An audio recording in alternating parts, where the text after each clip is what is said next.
Okay, guys and gals, so yesterday we did rate and ratio, and this is the note that we were talking about. Ratio is a comparison of two or more quantities. We talked about that, and they have to be like things. You have to be comparing types of fruit, or boys to girls, or anything that are in the same sort of units. And that's what we talked about yesterday. We used the examples of wins versus losses with NHL hockey teams. And yes, wins and losses are technically two different things, but they are both part of the game of hockey in a way of keeping track of scores and standings. So that's what makes them like things. I use another example right here. For example, if I was comparing boys to girls in this classroom, and we have 14 boys and 10 girls, the ratio would be 14 to 10. Remember, that's how we say that colon there is 2, 10. But we always have to express our ratios in lowest terms. So when we say lowest terms, it's just like we did with the fractions before, but when we want to find a factor or a number that will go into 14 and 10 evenly. And not only do we want to find a factor, but we want to find the largest factor so we don't have to repeat it and do it again. I know that 2 will go into both of those numbers. 2 will go into 14 7 times, and 2 will go into 10 5 times. So 7 to 5 would be our new ratio, and it's a reduced ratio. And that's how I want all of yours in lowest terms when you're done. But the two ratios themselves, the original one that you started at, 14 to 10, and 7 to 5, since they're the same, just reduced, we also call those equivalent ratios. And that's important to know your vocab, that when you're doing one, really they're the same ratio, just one's a little bit bigger. So I'm just going to do one more example here for you, and I'll put the ratio of 50 to 250. And there are quite a few factors of this ratio, but you want to remember, you want to find the largest number that will go into top and bottom. And if you use your calculator, if you're thinking it through, 50 will be the largest number to go into both. 50 goes into itself once, and 50 goes into 250 5 times. This ratio and this ratio are equivalent to each other, but this is how the answer should be given when you write it in your books.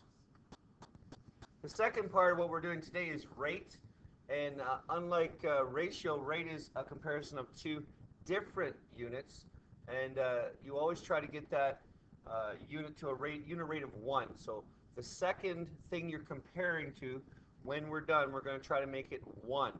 Before, we just tried to reduce your ratio to lowest terms. In this part, we're going to compare two different units, and one of them will have to be brought down to a base of 1 through division. So I'm using this example of driving, and Mike's driving 250 kilometers in 5 hours. And what we're going to compare is distance and time. As you get older, you'll know that distance and time, when you're comparing it, what you're actually talking about is speed. And speed is written in the amount of distance you travel in the amount of time you traveled in. And it's always when you reduce it to 1 hour. And that's our unit rate of 1. But anyhow, if we were right here, we would write that as 250 kilometers per 5 hours. And that would be the start. But remember, we have to get it to this unit rate of 1. So when we're doing it, we have to divide this 250 by the 5 to find out how many kilometers he'll go in 1 hour. And we do 250 by 5. That sounds familiar. I just did a few minutes ago. And it equals out to 50. So when we were to write this here, it would now be 50 kilometers per 1 hour. And I know there's not a 1 in there, but you assume that it's there. Just like when we were doing algebra before and you had an X or a Y, you know that 1 is the number that's in front of it. Same with this. It's 50 kilometers per 1 hour, and that's our unit rate of 1. I'm going to give you another example. I'm going to stick with speed and distance. And I'll say in my example, this person drove 220 kilometers in 3 hours. And that would be the ratio to, or the rate to start you out. But remember, we don't want to use it as 3. We want it as 1.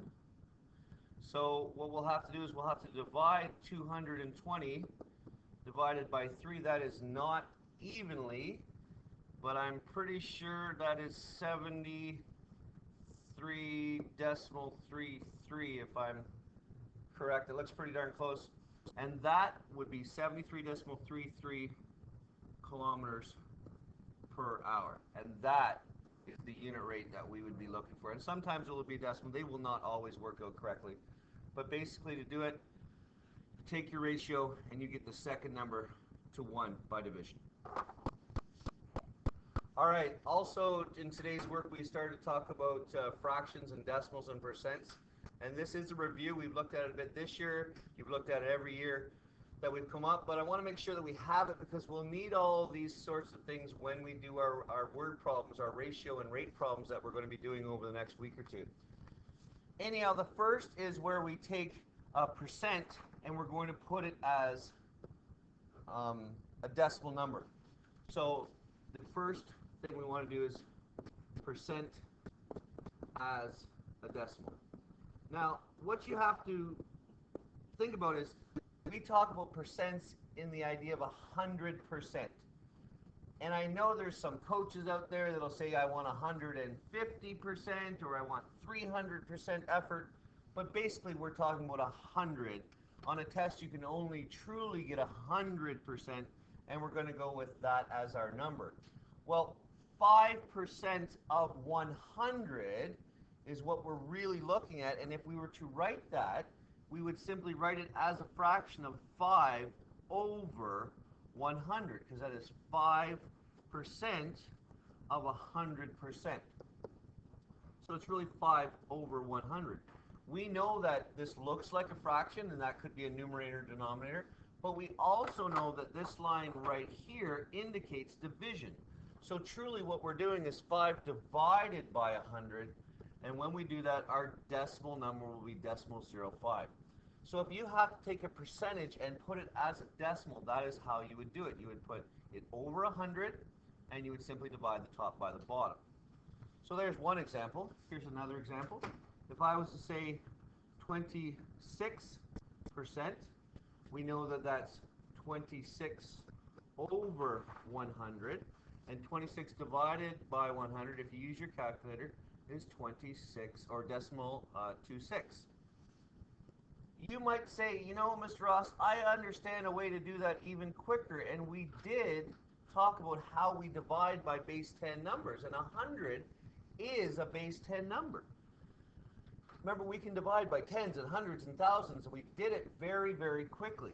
So I'm going to give you another one of 57% and ask you to make that as a decimal number.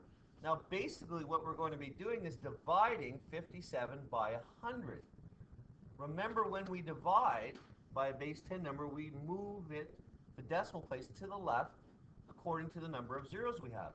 Well, if we were really going to be dividing, 57 divided by 100, we're just going to take that 57, the decimal place would be here to start, and we're going to move it 2 places to the left. So our answer from this, without using any kind of calculator, would be decimal 57. You'll get the hang of it pretty quick because in most cases, all the number will be 57%, you just put a decimal in front of it. It kind of changes a little bit when you have less than 10. So 1 through 9% will have a 0 in front of it, and that's kind of a small mistake that all kids make. But basically, you're taking the number, you're dividing it by 100, putting a decimal there. Most of you won't reach for your calculator or think about it very much past today. It'll become quite automatic.